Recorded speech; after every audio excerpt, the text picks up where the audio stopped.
L'84% dei veneti vuole la presidenza della Regione Veneto alla Lega. Grazie Antena 3 per aver fatto ancora una volta chiarezza su quello che noi diciamo da tanto tempo, e cioè che la Lega, quando si parla di elezioni regionali, è la prima forza in Veneto. Probabilmente questo potrebbe dare qualche dispiacere a qualcuno, ma anche i nostri alleati se ne devono fare una ragione. Il capogruppo in regione di Lega e Lista Zaia Alberto Villanova cavalca il risultato del sondaggio sul candidato di centrodestra alle regionali e mette l'ennesimo tassello verso una corsa in solitaria del Carroccio. In diretta a rappresentare Fratelli d'Italia Fabio Crea ci scherza. I nostri guardavano Focus. Ma il dato rispecchia la determinazione dei leghisti. Politicamente il Veneto non è una regione qualsiasi. La Lega certamente si presenterà col proprio candidato. Per la Lega la partita del Veneto è la partita della vita, quindi noi ci saremo, questa è la verità.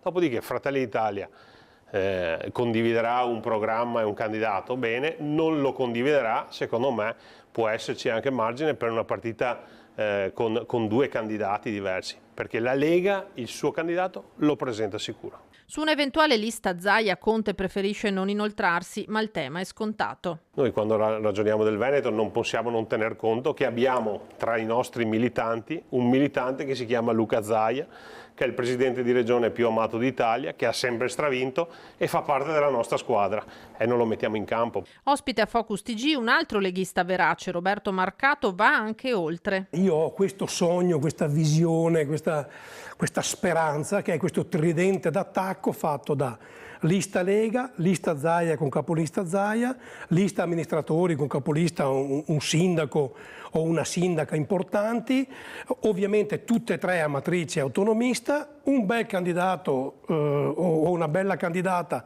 alla presidenza, non ce n'è per nessuno. E tornando da Alberto Villanova, proprio Marcato spezza una lancia a suo favore sul caso dell'estromissione dello speaker della regione dalla campagna elettorale di Pieve di Soligo da parte della stessa sezione della Lega, denunciata in diretta dal capogruppo regionale. Questa è una follia assoluta, aggravata poi dalla sconfitta sonora, e poi lasciare lo speaker settimane sulla graticola dei giornali e dei TG come prossimo a un'espulsione perché avrebbe fatto chissà quali cose, in realtà volute dagli altri, quindi anche incolpevole, anche questo è da profondi irresponsabili.